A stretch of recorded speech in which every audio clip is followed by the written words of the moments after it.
তো হ্যালো বন্ধুরা, রূপেন্দ্র 379 ইউটিউব চ্যানেলে তোমাদের স্বাগত জানাই আর একটা নতুন ভিডিওতে। তো বন্ধুরা, এখন চলে এসেছি শালুকখালিতে। এখানে খান সাউন্ডের নতুন সেটআপ টেস্টিং চলছে মনসা পূজা উপলক্ষে।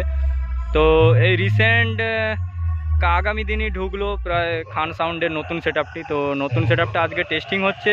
টেস্টিংয়ে কেমন কি রেজাল্ট হয় তোমরা দেখতে থাকো পুরো ভিডিওটা। সামনেই চলছে খান সাউন্ড। আর এই চলো তোমাদের বক্সের কাছে নিয়ে গিয়ে দেখাচ্ছি। আর ভিডিও যদি ভালো লাগে অবশ্যই ভিডিওটি একটা লাইক করে সাবস্ক্রাইব করে পাশে থাকবে তোমরা। তো চলো সরাসরি নিয়ে যাচ্ছি তোমাদের বক্সের কাছে, দেখতে থাকো পুরো ভিডিওটা।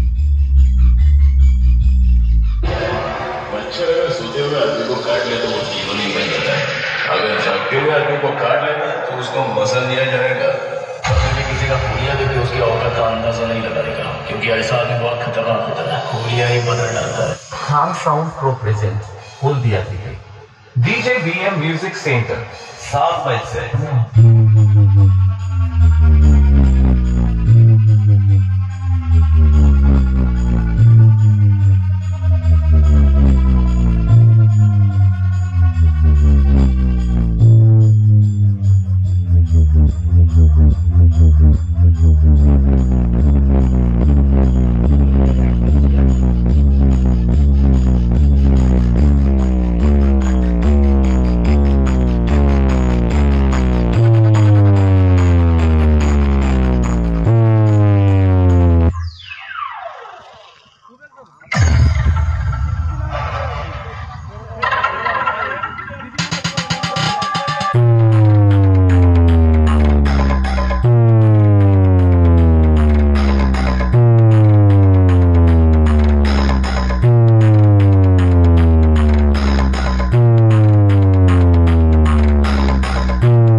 DJMX Remix कौन टाइप से